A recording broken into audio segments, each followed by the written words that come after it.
On était des gangsters. Et l'argent a fait de nous des animaux sanguinaires. Les années 80 à Détroit, c'était du délire. Les Best Friends ont été le gang le plus meurtrier que Détroit a connu depuis la Prohibition. Détroit a le taux d'homicide le plus élevé des États-Unis. 2 meurtres par jour. White Boy Rick, Boogaloo et Rocking Rage. Big Al Third, Maserati Rick. Dimitrius Holloway. On a tous grandi ensemble. Ces gars-là pouvaient bosser ensemble le lundi et s'étriper le mardi. Ils risquaient pas d'appeler les flics. On était en sécurité nulle part. La guerre a été déclarée. Il était en soins intensifs à l'hôpital. Un type est arrivé, il l'a buté. Plus personne ne respectait qui que ce soit. Ils ne se doutaient pas que la police fédérale écoutait leurs conversations. Tous les gangs finissent comme ça. Ça a été la fin des Best Friends.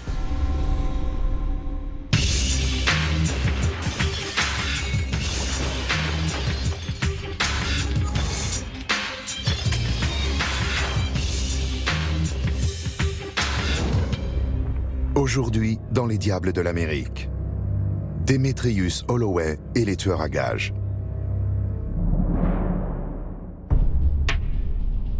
Détroit, en 1988, à l'apogée de l'ère du crack. La guerre des gangs ensanglante la ville depuis une décennie. Drogue, assassinat, corruption, tout est là. Le marché de la drogue était devenu incontrôlable. À Détroit, il générait des millions et des millions de dollars.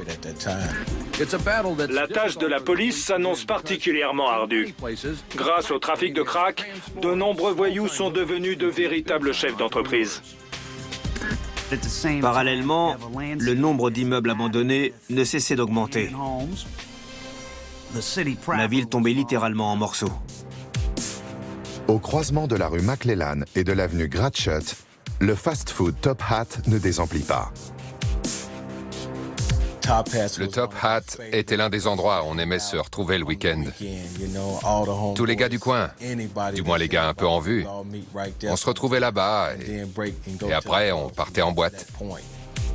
Robert Boyd est un enfant de l'East Side. Il a été dealer. J'ai fréquenté le milieu des gangs et de la drogue à partir de l'âge de 10 ans. Dans les quartiers est de Détroit, tout le monde connaissait tout le monde.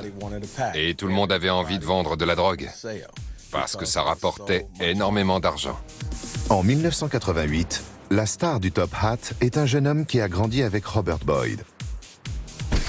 Demetrius Mitch Holloway gagne plus d'argent que n'importe qui. Dans la seconde partie des années 80, Demetrius Holloway a été le plus gros trafiquant de drogue à Détroit. Il adorait les belles fringues, les costumes en soie, les chaussures en croco, ce genre de trucs. Et il a les moyens. Au plus fort de son règne, Demetrius Holloway écoule plusieurs centaines de kilos de cocaïne par mois. La drogue provient d'un fournisseur colombien et elle est revendue par une véritable armée de dealers. Mitch régnait sur le marché de la drogue. Il se faisait des millions de dollars. Il pouvait vous tuer pour un rien, mais sa priorité numéro 1, c'était le business. Il faut être très malin pour survivre aussi longtemps dans ce milieu. Demetrius Holloway était un joueur d'échecs dans un monde où tous les autres jouaient aux dames. En novembre 1988, il est dans le collimateur de ses ennemis, mais aussi de la police. Pendant des années, la police de Détroit a cherché à le coincer, sans jamais y parvenir. Holloway était le roi de la drogue, mais la police locale n'a jamais pu le prouver. Finalement, la police fédérale a repris toutes les enquêtes à la place de la police de Détroit. Les agents fédéraux ont commencé à enquêter et ils ont concentré leurs investigations sur Demetrius Holloway et Maserati Rick. Le bras droit de Demetrius Holloway, Richard Carter, surnommé Maserati Rick, a été assassiné quelques semaines plus tôt. Ce meurtre a attiré l'attention des médias nationaux sur la guerre de la drogue à Détroit. Rick a été attaqué dans la banlieue. Ils l'ont emmené à l'hôpital Sinai, dans les quartiers ouest. Un tueur s'est introduit dans sa chambre et l'a abattu sur son lit d'hôpital. C'est là que tout est parti en vrille. Demetrius Holloway savait que sa vie était menacée. Depuis le meurtre de Maserati Rick, la police s'intéresse de plus en plus à Demetrius Holloway. Mais ses pires ennemis ne portent pas d'uniforme. Pour Demetrius Holloway, le début de la fin a eu lieu très tôt, quand il a commencé à travailler avec le gang des Best Friends. Le gang des Best Friends a été fondé par une fratrie, celle des frères Brown, Terence, Reggie, Gregory et Ezra. Des gangsters, des truands, des barons de la drogue, la ville en avait connu.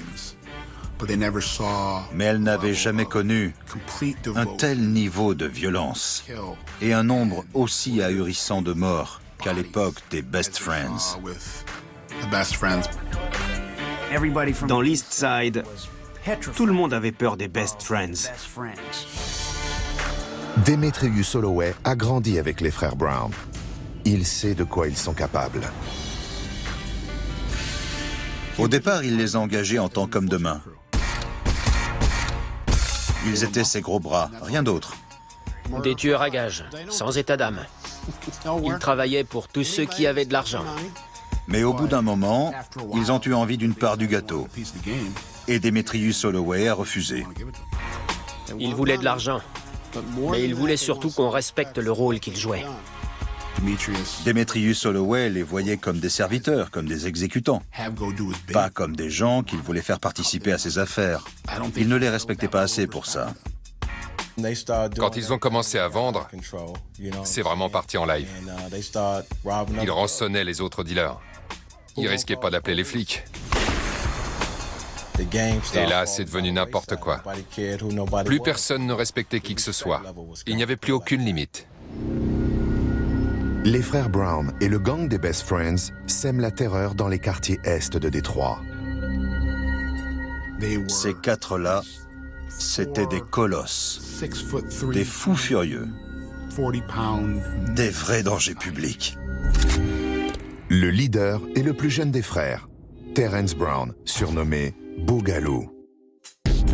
Terence Brown voulait la main mise sur tous les territoires. Il voulait contrôler tout le marché de la drogue de Détroit. Et pour ça, il fallait éliminer ses concurrents. Juste après lui vient Reginald, surnommé Rocking Reg. C'est l'exécuteur du groupe. Boogaloo, c'était la tête, et Rocking Reg, c'était les jambes. Et ceux qui s'opposaient à eux se faisaient tuer. En 1988, l'homme qui s'oppose à leur volonté de contrôler seul le business du crack à Détroit s'appelle Demetrius Holloway. Rocking Reg et Boogaloo ont commencé à tuer tous ceux qui, de près ou de loin, étaient en contact avec Demetrius Holloway. Cette guerre ouverte dure depuis un certain temps. En 1986, les deux aînés, Gregory surnommé Ghost et Ezra surnommé Wizard, ont été abattus. Un double meurtre attribué aux hommes de Demetrius Holloway.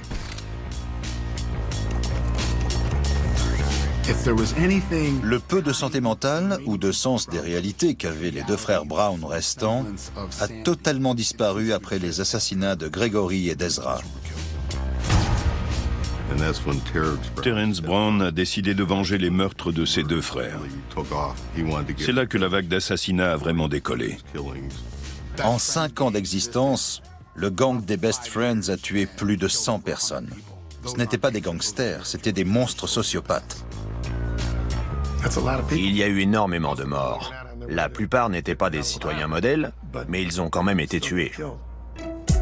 Les Best Friends se livrent à un véritable carnage. Mais leur objectif principal reste Demetrius Holloway.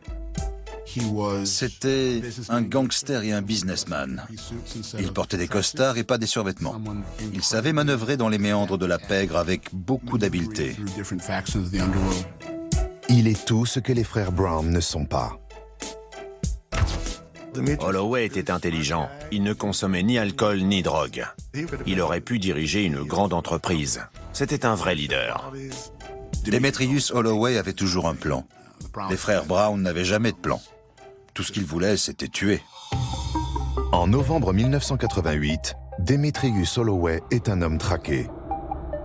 Il sait qu'il est recherché par les Best Friends, par la police et par d'autres acteurs du milieu de la drogue.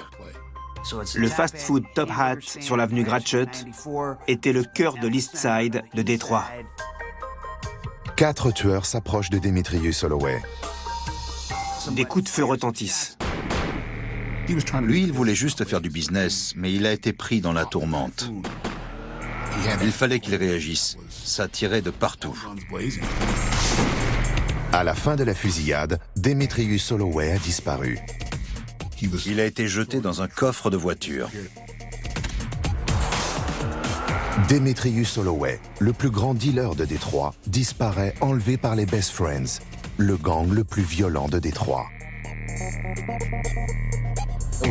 La guerre a été déclarée. À partir de là, tout le monde a oublié qu'on avait grandi ensemble. Ça ne comptait plus.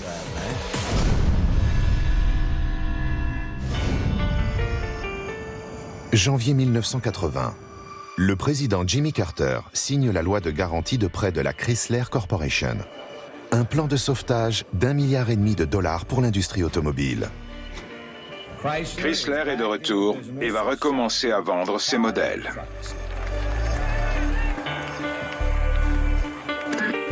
Les années 70 ont été marquées par l'arrivée massive des voitures étrangères, notamment allemandes, coréennes et japonaises.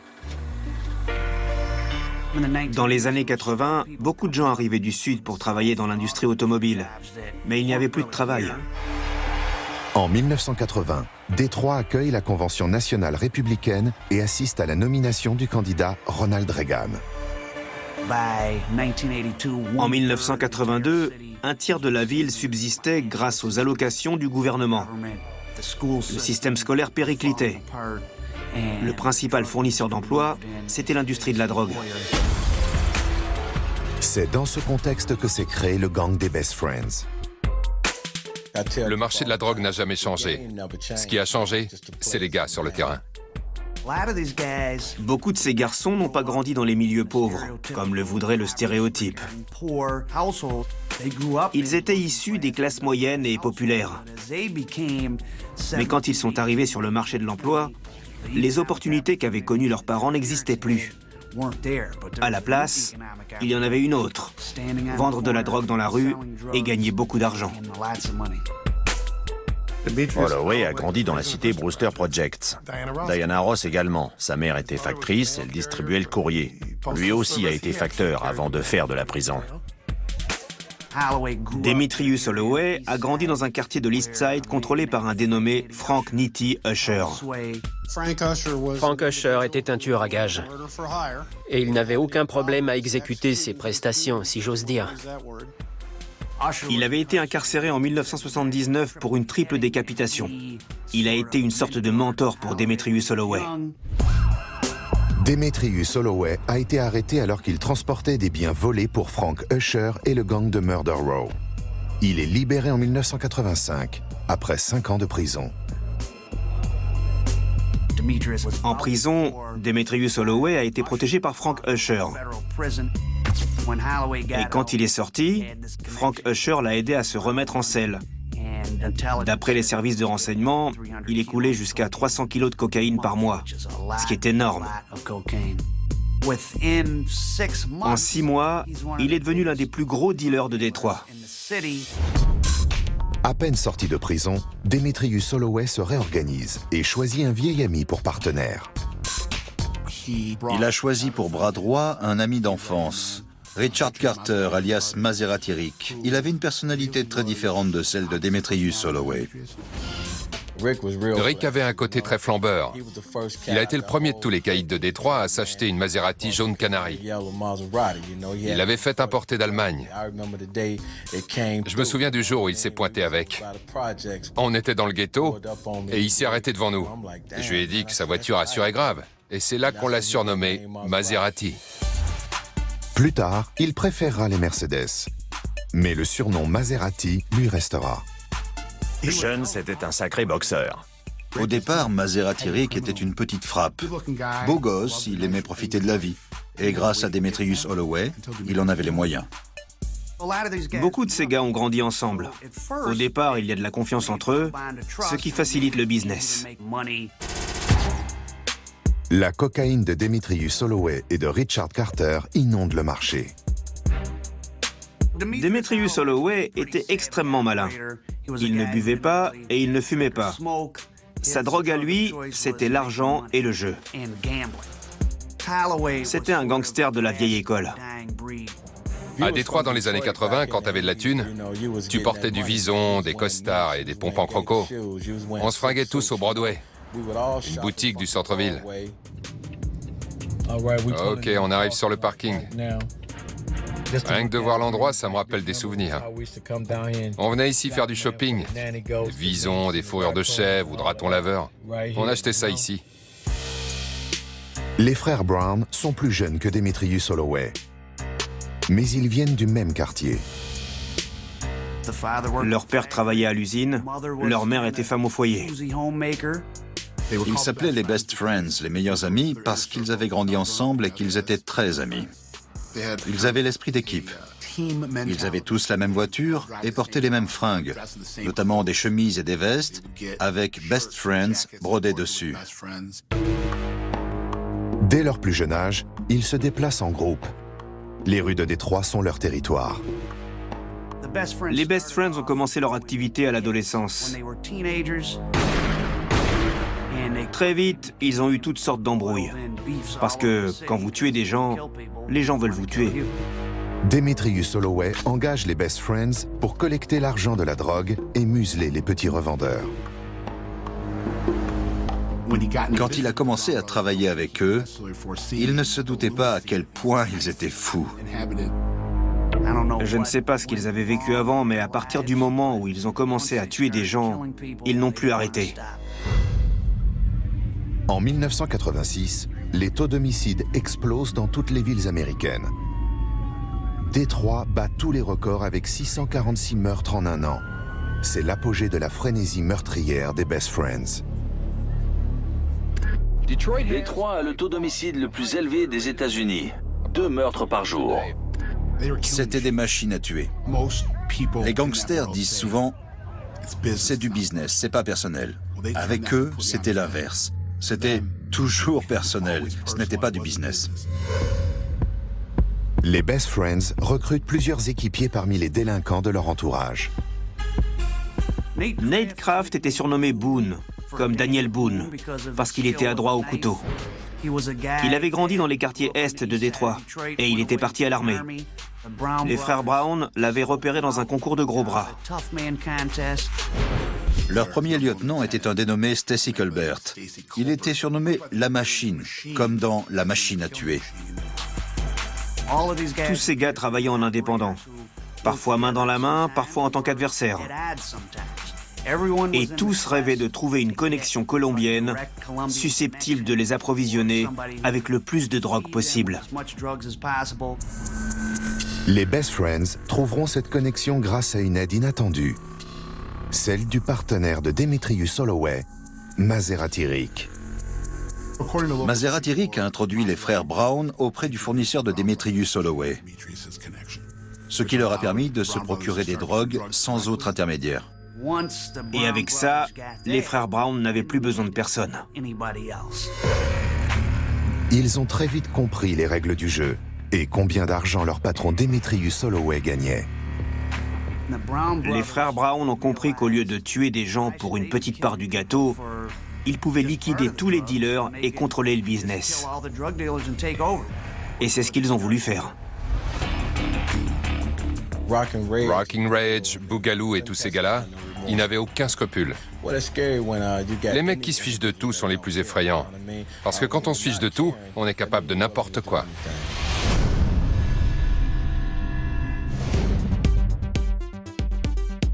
En 1985, l'un des films les plus populaires au box-office américain raconte l'histoire d'un policier de Détroit qui part mener une enquête à Beverly Hills, en Californie.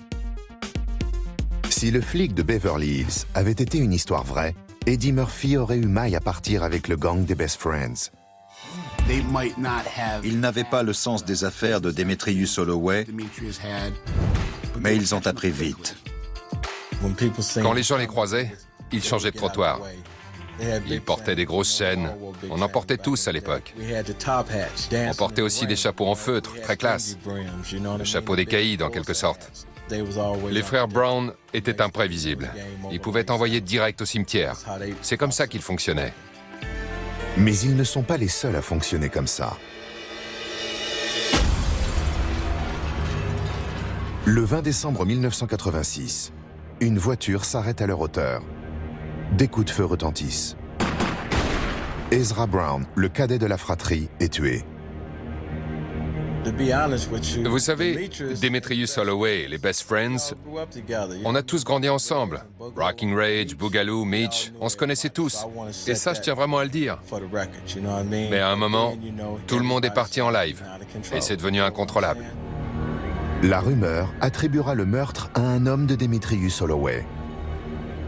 Demetrius Holloway a voulu traiter le problème à la racine. Et pour lui, ça revenait à exécuter les frères Brown, à les éliminer purement et simplement. Quelques heures après les funérailles d'Ezra Brown, Gregory Brown, l'aîné de la fratrie, est abattu à son tour. Il porte encore son costume d'enterrement. Après la mort d'Ezra et de Gregory, les deux frères restants se sont dit « Ok, on n'a plus rien à perdre. La mort et la prison, on s'en fiche. Pour le temps qui nous reste, on va prendre le plus de territoire possible. » En 1986, avant les assassinats d'Ezra et de Gregory Brown, Demetrius Holloway et Maserati Rick contrôlaient 75% du trafic de drogue dans les quartiers Est.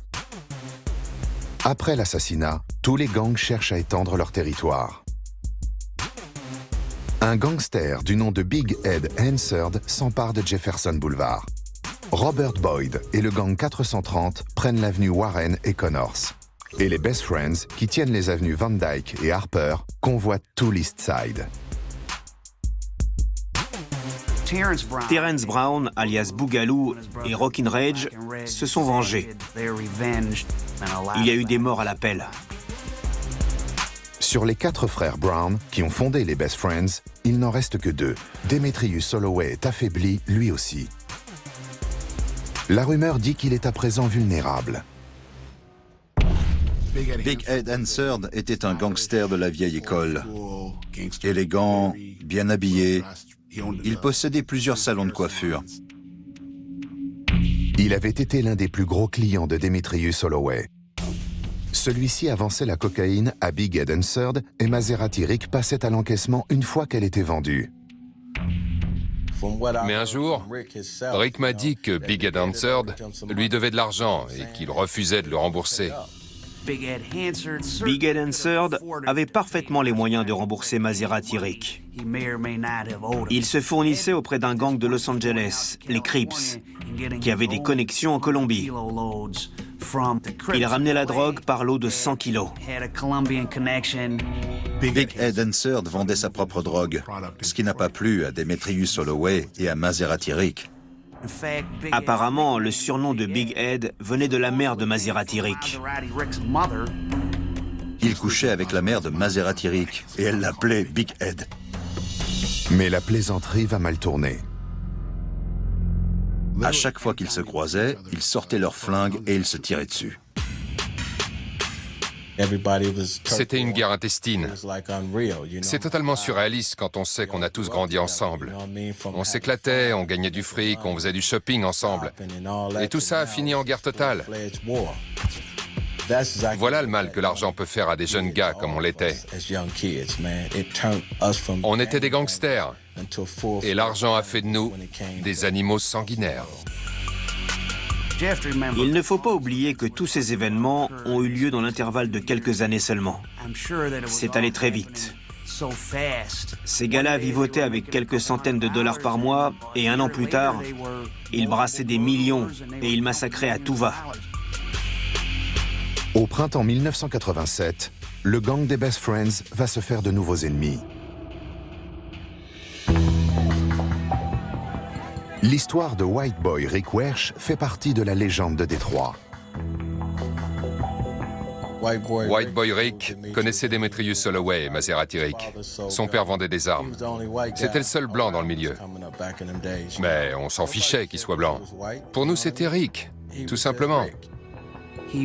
C'était un gosse de 16 ans, blanc, dans une ville à 90% noire, et c'est devenu un dealer important. Il a grandi dans le même quartier que les frères Brown. Au début, ils étaient amis, mais un jour, le meilleur ami de Rick Wersch, un dénommé Steve Roussel, s'est disputé avec Rockin' Reg à cause d'une fille. Les frères Brown ont demandé à Rick Wersch de choisir entre eux et Steve Roussel. Et il a choisi Steve Roussel. La moindre dispute finissait en assassinat. Ça n'avait rien à voir avec le business ni avec la drogue. Cette affaire-là, c'était juste parce que Steve Roussel fréquentait une fille que Rockin' Reg avait fréquentée. Steve Roussel a été tué dans son sommeil par Rockin' Reg. Il est entré avec un Uzi à la main et il l'a abattu sur le canapé où il dormait. Un proche de Steve Roussel est dans l'appartement. Il est blessé, mais vivant. Il témoigne contre Rockin' Reg. Rockin' Reg a été arrêté. Rockin' Reg est condamné à la prison à perpétuité. Il sera pourtant relâché. Il suffisait de regarder les infos et boum, il se passait toujours quelque chose. J'ignore pourquoi, mais Rockin' Reg a été libéré. Et il s'est lancé dans un carnage sans fin. Il avait été libéré sous caution en attendant que son appel soit examiné. En principe, ça n'arrive jamais. Rockin' Reg est libéré après qu'un juge du Michigan ait ordonné un nouveau procès. Quand l'argent a commencé à couler à flot, ça a tout changé. Plus personne ne respectait rien.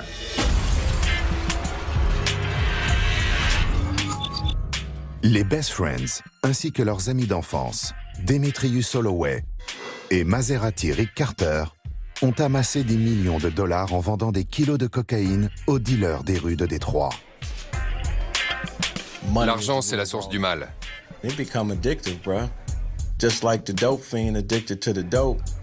Quand tu ramasses 100 000 ou 1 million de dollars, ça te fait l'effet d'un trip. Tu planes totalement. Demetrius Holloway vendait au croisement des rues Mack et Gray. Il avait des points de vente un peu partout en ville. Mais ici, c'était une vraie mine d'or. On est dans les quartiers Est, dans un ghetto appelé Parkside que je contrôlais avec mon cousin Darrell. On vendait des doses de $12. 10 pour le gang et 2 pour le vendeur. On s'est fait des millions de dollars comme ça. Ça a commencé à changer vers 1987, quand la police fédérale s'est intéressée au gang des Best Friends. C'est là que ça a basculé. Mon rôle était de superviser des opérations d'infiltration dans les milieux de la drogue. Des opérations menées par le service de police de Détroit et par l'ATF. Comme ça fonctionnait bien, la DEA nous a rejoints. Et on a décidé de mettre sur pied une vaste opération anti-drogue. J'ai commencé par enquêter sur Big Ed Hansard. Depuis 1987, Big Ed Hansard, qui écoule beaucoup de cocaïne, est en guerre contre Demetrius Holloway et Maserati Rick Carter. Mais entre-temps, la guerre des gangs de Détroit a attiré l'attention des médias nationaux. Ils essayaient de se descendre mutuellement. Maserati Rick possédait un lavage auto. Un jour, Big Ed Hansard y est allé et lui a tiré dessus. C'était ici, l'endroit existe toujours. Tout le monde roulait pour soi-même. Big Hansard et Maserati Rick roulaient pour eux-mêmes. Ça me rappelle de très mauvais souvenirs. Des souvenirs que personne ne peut effacer de son cœur ou de sa mémoire. Il s'est passé beaucoup de choses. Quand il s'est fait tirer dans le ventre, on n'en revenait pas. Tout le milieu se disait « maintenant ça va dégénérer ». Maserati Rick subit une intervention chirurgicale d'urgence de plusieurs heures. Les médias étaient fascinés par les dealers, par le côté shakespearien de ces personnages.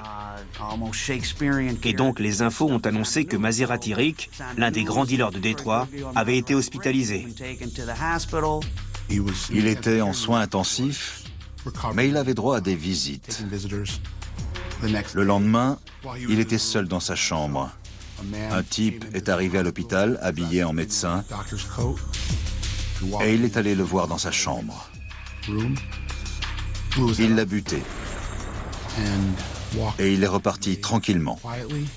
Ça a été la fin de Maserati Rick.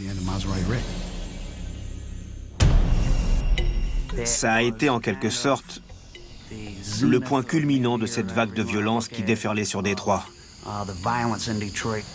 On n'était plus en sécurité nulle part. Même l'hôpital n'était plus sûr. On pouvait se faire tuer n'importe où. Le meurtre est imputé à un associé de Big Ed Third, mais cela ne sera jamais prouvé. À Détroit, tout le monde était bouleversé. Rocking Rage et les autres étaient bouleversés. Les amis d'enfance, qui avaient grandi côte à côte avant de s'enrichir au-delà de leurs espérances, se retrouvent pour accompagner Maserati Rick à sa dernière demeure. Un enterrement digne d'un baron de la drogue. Maserati Rick a été enterré dans un cercueil Mercedes qui a coûté $20 000. Tout le gratin de la pègre était là. Un enterrement de grande classe. Devant l'église, on était tous en larmes. Ça a été un moment très triste pour nous. Ce deuil nous a tous beaucoup touchés, parce qu'on avait perdu un des nôtres. Tout le monde était à l'enterrement, parce que tout le monde voulait se positionner. Ces gars-là pouvaient bosser ensemble le lundi et s'étriper le mardi. Demetrius Holloway a perdu un ami, mais aussi son principal associé. Il est plus affaibli que jamais. Demetrius Holloway savait que sa vie était menacée et il a essayé de disparaître. Il était attaqué sur plusieurs fronts, par ses rivaux bien sûr, mais aussi par la police fédérale qui lui mettait une grosse pression. À cette époque, le business se faisait essentiellement par téléphone. Ils ne se doutaient absolument pas que la police fédérale écoutait leurs conversations. L'assassinat de Rick Maserati a fait grand bruit dans les médias. Demetrius Holloway sait que la police fédérale ne tardera pas à s'intéresser à lui. Il a cherché à se faire oublier. Ça commençait vraiment à chauffer. Beaucoup de gens se faisaient tuer. Novembre 1988. 4 hommes masqués ouvrent le feu devant le fast-food Top Hat, très fréquenté par les dealers locaux. Des coups de feu retentissent. Demetrius Holloway est jeté dans un coffre de voiture. Les infos ont annoncé que Demetrius Holloway s'était fait tirer dessus. J'en revenais pas. Je me disais, ça y est, c'est reparti pour un tour. L'attaque a été surprenante, mais la suite le sera tout autant. 3 mois plus tard, je reçois un appel. C'est la voix de Demetrius Holloway, qui est mort en principe. Je dis « Allô ?» et il me fait « Salut, c'est le Maccabée qui t'appelle. »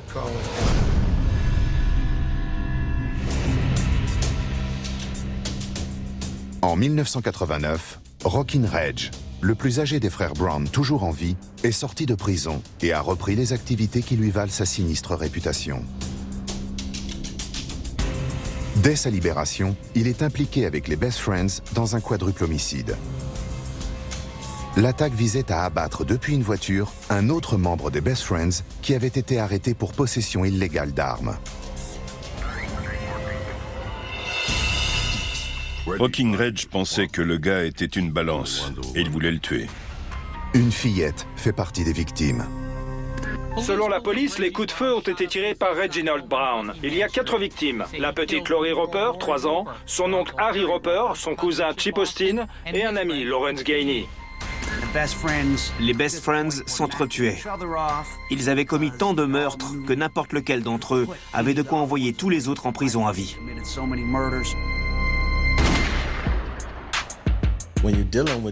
Dans les gangs de ce genre, il y a toujours quelqu'un qui est susceptible de vous balancer aux flics. Et l'idée que quelqu'un puisse les balancer, ça les rongeait de l'intérieur. L'un des premiers à coopérer avec la police a été Nate Boone Craft.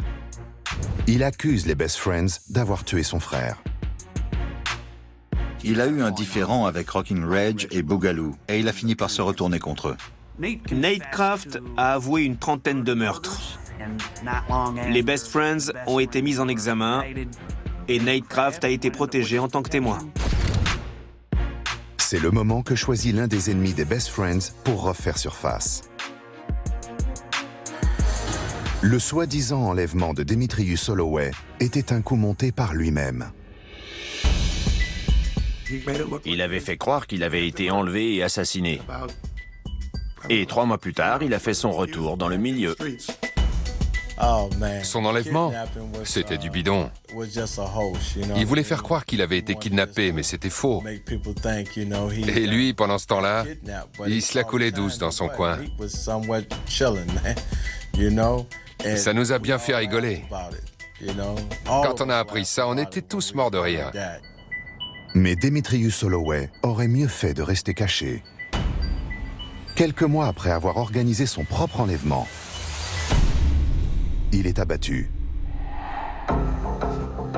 Il a été tué dans une boutique de vêtements pour hommes, à 2 pâtés de maison de la préfecture de police. Le meurtre a lieu en plein jour, dans un grand magasin, le Broadway. Le Broadway était fréquenté par des juges, des avocats et des grands caïds. Le centre-ville de Détroit était considéré comme terrain neutre. Peu de gens y habitaient. Il y avait surtout des magasins. Je suppose que Demetrius Holloway s'y sentait en sécurité. Demetrius Holloway était allé s'acheter une paire de chaussettes, je crois, en compagnie d'une amie. Il était au comptoir quand une BMW s'est arrêtée devant l'immeuble. Le tueur est entré, lui a tiré dessus à plusieurs reprises et il est reparti. Il lui a logé une balle dans la tête et il a dit « Et voilà le travail ». Il a chantonné un truc du genre « Zipadidouda » et il est ressorti. Le tueur est remonté dans la voiture qui l'attendait. Il a été retrouvé 15 ans plus tard. Un voyou de Détroit, Lester Milton, sera reconnu coupable du meurtre en 2005. Son frère conduisait la voiture. Mais leur mobile demeure mystérieux. Les frères Milton ont fini par avouer le meurtre de Demetrius Holloway. Mais ils n'ont jamais dit, officiellement du moins, qui avait été leur donneur d'ordre. Selon la rumeur, l'ordre serait venu des frères Brown, mais rien n'est sûr. En tout cas, l'assassinat de Demetrius Holloway est l'un des règlements de compte les plus célèbres de l'histoire du gangstérisme. Les frères Brown, fondateurs du gang des Best Friends, avaient grandi et travaillé avec Demetrius Holloway avant de lui faire la guerre. Peu après, les frères Brown ont disparu et on ne les a plus jamais revus à Détroit. Tous ces meurtres ont eu lieu dans une période assez brève de 4 ou 5 ans. Dans les années 90, les rares dealers que les Best Friends n'avaient pas tués ou chassés de Détroit étaient en prison ou s'étaient retirés. En 1992, la police fédérale recherche toujours les 2 frères restants, Reginald et Terrence Brown. Les chefs d'accusation contre les Best Friends étaient lourds. Ils avaient monté des opérations à New York, à Philadelphie, dans l'Ohio, en Virginie, dans l'Indiana, en Virginie occidentale et dans le Kentucky. Ils étaient partout. On a été les premiers à être autorisés à mettre en place une écoute téléphonique itinérante. Cette technologie permet aux enquêteurs d'écouter les conversations téléphoniques des frères Brown sur tout le territoire américain. Reginald Brown a été arrêté à New York. Connu des services de police de Détroit sous le nom de Rockin' Reg, il était recherché depuis plusieurs années. Les frères Brown ont été retrouvés à New York. La police a organisé une souricière chez un concessionnaire Mercedes. Rockin' Reg a été capturé. Son frère Terrence Brown a sauté sur une moto et s'est enfui dans les rues de Manhattan. La suite a été digne des plus grands films d'action. Boogaloo a enfourché une moto, il s'est lancé dans une course-poursuite de plusieurs heures dans New York et il a fini par échapper aux autorités. Une fois de plus, il s'en est tiré. Il sera retrouvé 2 mois plus tard à Atlanta, emballé dans du ruban adhésif à l'arrière d'un pick-up. Un avocat véreux de Détroit avait envoyé $600 000 à Terrence Brown à Atlanta pour qu'il puisse organiser une livraison de drogue pour relancer le gang des Best Friends. Il a été retrouvé mort sur un parking d'hôtel à Atlanta. Une vidéo de surveillance montre le véhicule qui se gare, des gens qui en sortent et qui quittent les lieux à pied. On pense que Terrence Brown a été liquidé par des gens de sa propre équipe. C'était Charles Wilkes et Stacy Colbert. Ils craignaient que Terrence Brown ne veuille les éliminer. Et ils ont décidé de le tuer en premier. Les meneurs des Best Friends avaient décidé de se débarrasser de Terrence Brown. Tous les gangs finissent comme ça. Rares sont ceux qui s'arrêtent d'eux-mêmes. Et rares sont les gangsters qui arrivent jusqu'à l'âge de la retraite. Tous les trafiquants connaissent le même sort. La police finit toujours par les avoir. Il ne reste plus qu'un seul des frères Brown. Le gouvernement fédéral fait arrêter toutes les personnes liées au gang des Best Friends. Nous avons poursuivi environ 60 personnes. C'est-à-dire les gens qui avaient survécu, parce que beaucoup d'entre eux avaient été tués avant d'être pris. Un rapport du FBI décrit les Best Friends comme le gang black le plus meurtrier de l'histoire des États-Unis. Durant leur procès, des dizaines et des dizaines d'homicides ont été évoqués. L'un de leurs avocats m'a raconté qu'ils avaient tué tant de gens qu'ils ne s'en souvenaient même plus. Genre, je l'ai tué le jeudi, et le vendredi, on a abattu l'autre. Ah non, attendez, c'est pas Steve qu'on a tué ce jour-là, c'est Joe. Ils parlaient de leur meurtre comme on parle d'un chien écrasé. Pour eux, ça n'avait aucune importance. J'ai grandi ici, à Détroit, dans l'East Side. Quand j'avais 9 ans, mon beau-père a été assassiné sous mes yeux et sous ceux de ma mère. Dès 10 ans, j'ai vécu dans l'univers des gangs, de la drogue et de la violence. J'ai fini par quitter Détroit en 1989, pour ne plus y revenir. Je voulais une autre vie et je voulais prouver à ma mère que j'étais capable d'autre chose que d'être un dealer ou un gangster. Quand Demetrius Holloway et Maserati Rick ont été tués, j'ai changé de vie.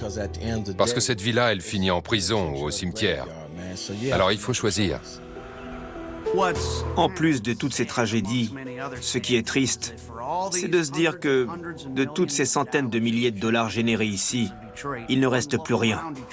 Il suffit de regarder Détroit pour s'en rendre compte. L'héritage des Best Friends, c'est la mort et la destruction.